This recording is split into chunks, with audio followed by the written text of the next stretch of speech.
begini, aku mau sedikit cerita tentang pembelajaran jarak jauh. Kenapa pembelajaran jarak jauh? Kenapa kira-kira? Saya sedikit merasa tidak nyaman atau kurang paham dengan materi yang dijelaskan.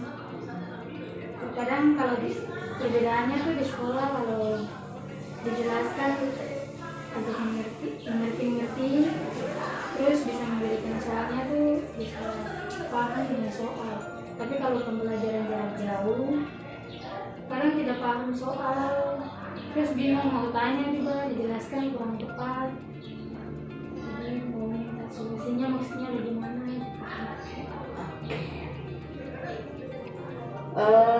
Kalau dibandingkan dari pembelajaran yang kemarin tatap muka kelas 10 toh dengan sekarang yang di kelas 11 dengan daring, itu kira-kira kalau menurut Sylvia lebih efektif yang mana?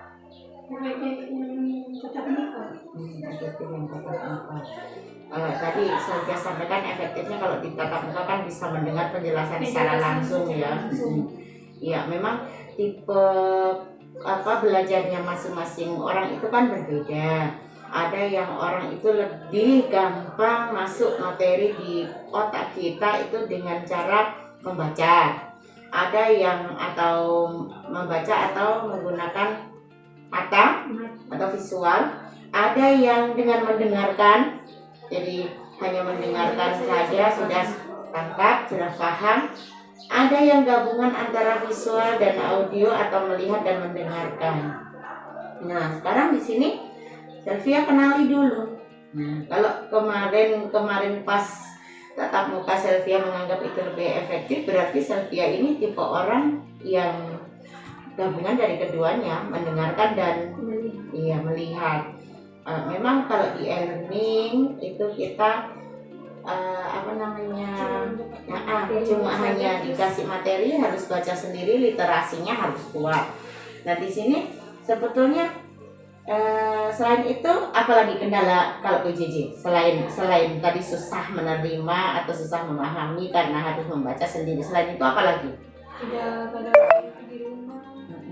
Terus kalau kadang pakai pulsa data jaringannya jelek, bisa jadi kendala juga, tidak bisa belajar. Iya. Oke, itu yang rumah Sylvia di? Oke, itu yang kendala yang kedua, kendala jaringan ya, kondisi alam. Oke. Kalau di Maria Day itu sebetulnya yang paling bagus itu di daerah mana sih, Nak? Di bagian jembatan. Yang jembatan sini. Ya. Oke, itu yang bagus. Apalagi? Mungkin masih ada lagi? Mengerjakan tugasnya kenapa? Kadang ada guru yang ditanya langsung respon menjelaskan balik, ada juga yang nanti tunggu lama baru dijelaskan. Kadang waktunya sudah mepet untuk terus kumpul, jadi harus butuh penjelasan yang secara cepat. Oke, itu jadi tiga kendala ya. Yang pertama susah memahami tatkala harus membaca sendiri.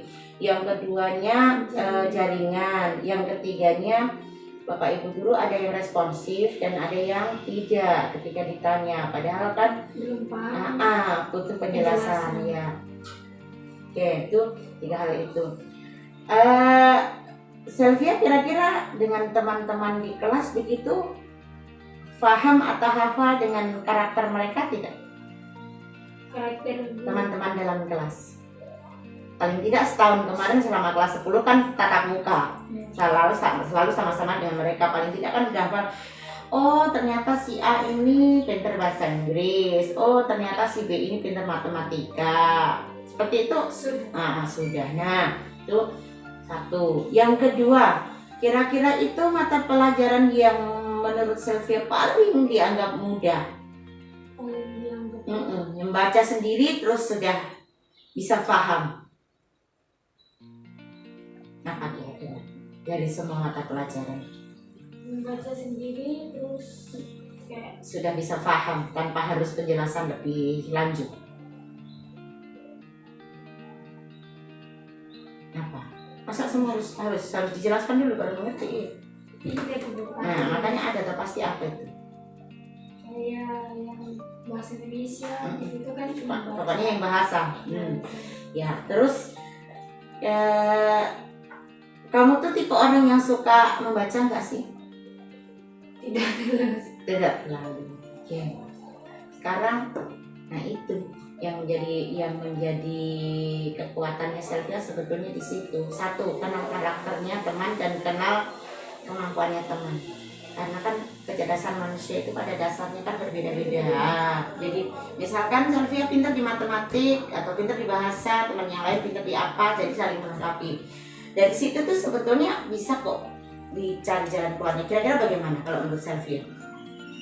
Mungkin Kalau yang pertama tadi tidak bisa mengerti betul kalau sebelum dijelaskan, kira-kira bisa dipertanyakan ke teman yang lain yang mungkin lebih memahami materi itu.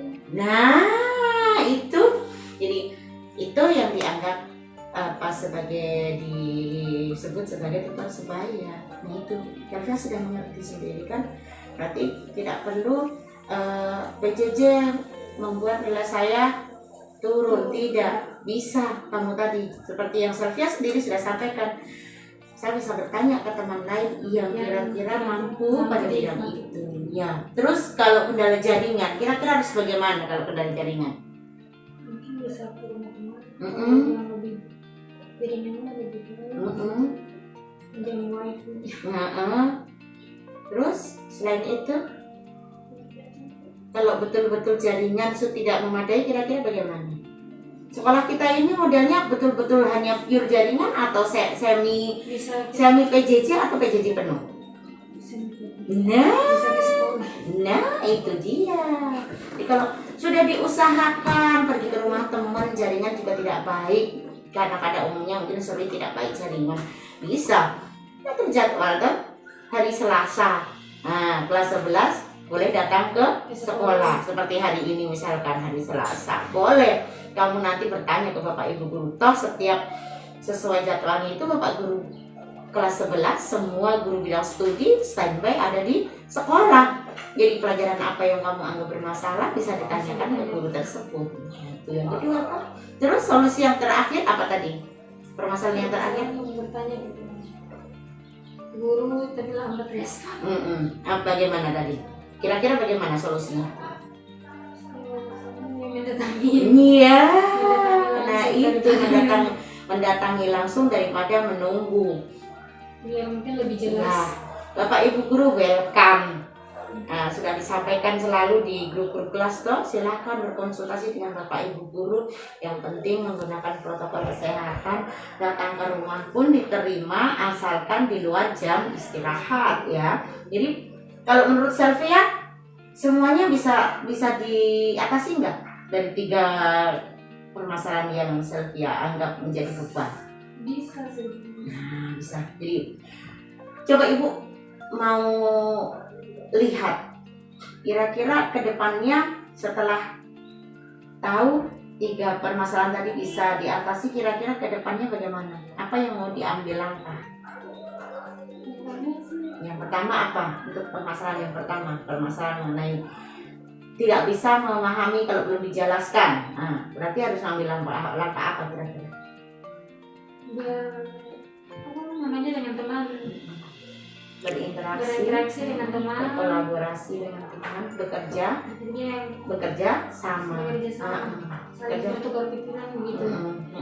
Terus yang kedua berjalannya mungkin bisa langsung ke sekolah,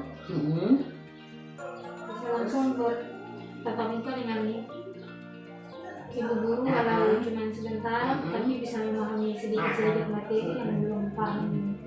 Terus yang ketiga yang tadi langsung mendatangi ibu guru.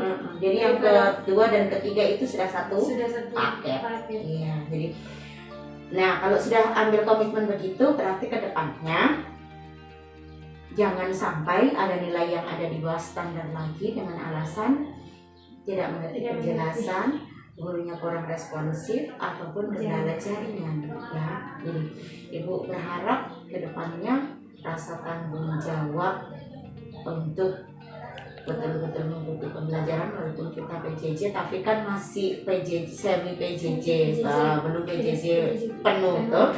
Kalau PJJ penuh itu betul-betul sama sekali tidak ada kesempatan untuk bertatap muka dengan Bapak Ibu guru. Kira-kira kalau setelah kita berbicara beberapa menit ini, hal apa yang bisa disimpulkan oleh Sylvia? Yang disimpulkan tentang berapa menit yang ini, apa hasilnya kira-kira dari berapa menit kita bicara ini? kayak mendapat solusi begitu yang baik. Mendapatkan solusi terus Bisa kayak hati macam sudah mulai lega karena sudah tahu solusinya nanti ke depannya bagaimana, apa yang harus dilakukan biar nilainya tidak di bawah standar. Iya, oke. Terus kira-kira untuk mengontrol, kan tadi Sylvia bilang mau sering, misalkan kalau tidak mengerti sering datang ke sekolah di saat jadwal bisa konsultasi dengan guru. Terus kemudian kalau misalkan jaringan pas tidak baik, berusaha mencari tempat yang baik jaringannya atau bila perlu datang ke sekolah langsung. Terus yang pertama tadi bagaimana kalau misalkan mencari penjelasan atau minta penjelasan sama teman-teman. Itu kira-kira siapa yang kamu suruh untuk mengontrol? Kan pasti kadang-kala diri sendiri pasti lepas kontrol kan. Kira-kira Sylvia bisa minta tolong siapa untuk mengontrol? Ternyata kamu sudah sesuai dengan komitmen kamu, sering ke sekolah, konsultasi dengan guru, sering diskusi dengan teman-teman gitu. Siapa kira-kira yang bisa dijadikan sebagai orang yang bisa mengontrol? Atau mungkin teman kah atau siapakah yang sehari-hari dengan kamu? Siapa kira-kira? Ada sahabat Ya, siapa? yang ini kelas. Ya, yang yang nanti diminta untuk kontrol. Kenapa Ibu tanyakan siapa yang diminta untuk mengontrol? Karena kadang-kala kita sudah berkomitmen begini, tapi apa? Tapi lupa. Itu. Itu dia. Jadi pasti nanti sedikit dan mengingatkan. Paling tidak itu kan kalau ada teman dekat yang diminta untuk mengingatkan. Oke, jadi seperti itu nanti dilaksanakan dengan bertanggung jawab, karena itu kan tadi yang memutuskan untuk mengambil jalan keluarnya Sylvia sendiri. Jadi harus punya untuk melaksanakannya. Biar apa? Nilainya tidak seperti ini kemarin. Nilainya harus sama seperti kemarin kelas 10 waktu kita tatap muka begitu. Kalau jadi apapun kendalanya, jangan dijadikan itu sebagai penghambat untuk mendapatkan nilai yang bagus. Kenapa? Karena nilai yang bagus itu kan cerminan ilmu yang kamu dapatkan dari sekolah ini. Seperti itu. Oke. Sudah lega? Sudah. Oke. Masih mau konsul dengan Bapak Ibu guru yang lain? Sudah cukup. Oh, udah selesai. Terima kasih Bu. Terima kasih.